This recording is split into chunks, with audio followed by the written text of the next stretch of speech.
Gentleman yields back. Now recognize the gentleman from Nebraska, Mr. Flood, for 5 minutes. Thank you, Mr. Chairman of Wisconsin. The state of our banking system is not what it used to be post Dodd-Frank. I represent a district and I live in a state full of outstanding community banks.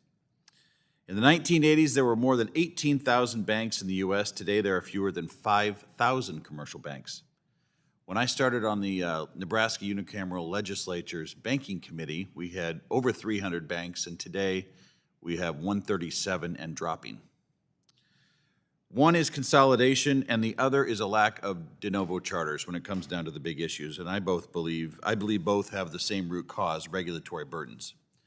Ms. Romero-Rainey, in your testimony earlier today, you spoke to how inefficient and prescriptive regulations led to further bank consolidation. Can you expound on that point for our benefit?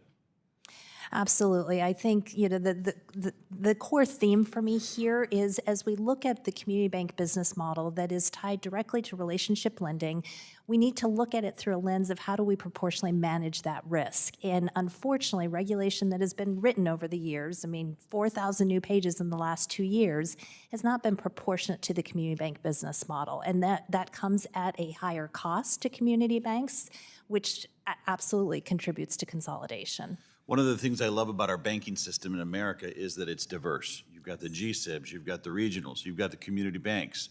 And then you look at Europe, and how many banks are calling the shots over in Europe? A couple, a handful? And here we have this diverse system that's the envy of the nation, and we seem to be killing off one of the three legs of the stool. Let's talk about these de novo bank charters. We've seen a staggering drop in the number of these over the years. Congressman Barr's legislation would seek to address that problem, and I am a proud co-sponsor of the bill. Another question to you, Ms. Romero-Rainey. You made a really interesting comment in your testimony that your family's community bank, Sentinel, would not have been chartered today given the regulatory environment. Which specific barriers do you feel would have been most challenging to chartering a new bank de novo with the circumstances you had when your family bank started? First and foremost, the minimum amount of capital. As we think about what is required, again, it's a one-size-fits-all approach, and so that has to be solved for immediately, especially as we look at access to capital in rural areas. Very good. Mr. Kennedy, in your testimony, you touched on the importance of allowing community banks to innovate and use technology to confront some of the barriers posed by the regulatory burdens.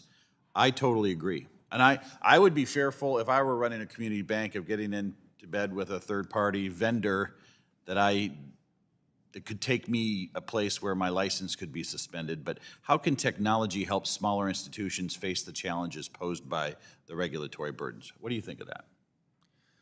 Well, I think technology can level the playing field and has for the last 20 years, and will continue to do that. And there's a lot of different meanings to the word fintech. As I think the commissioner talked about earlier, we've got to be innovative, and the regulatory agencies have to understand that and give the banking community space to do that. Do you think the regulators of community banks are as maybe open-minded to some of the fintech possibilities as maybe the large GSIBs with their I think they are. I'm not sure that the leadership in Washington of late, particularly the last 4 years, has allowed them to be. Very fair. But I urge in my remarks, also in my written testimony, that we give the regulatory folks an opportunity, fund them better, give them the opportunity to understand and work side by side with banks as we innovate. Ms. Marshall, appreciate seeing you again this week. A lot of banks in my home state have gone from an OCC charter to a state charter. Are you seeing that in Arkansas as well? Absolutely. Yes, sir. There's only 7 state chartered banks and 7 national banks chartered in Arkansas. And so almost 90% of our banks are state chartered. That's happened fairly recently over the last few years. Why is that?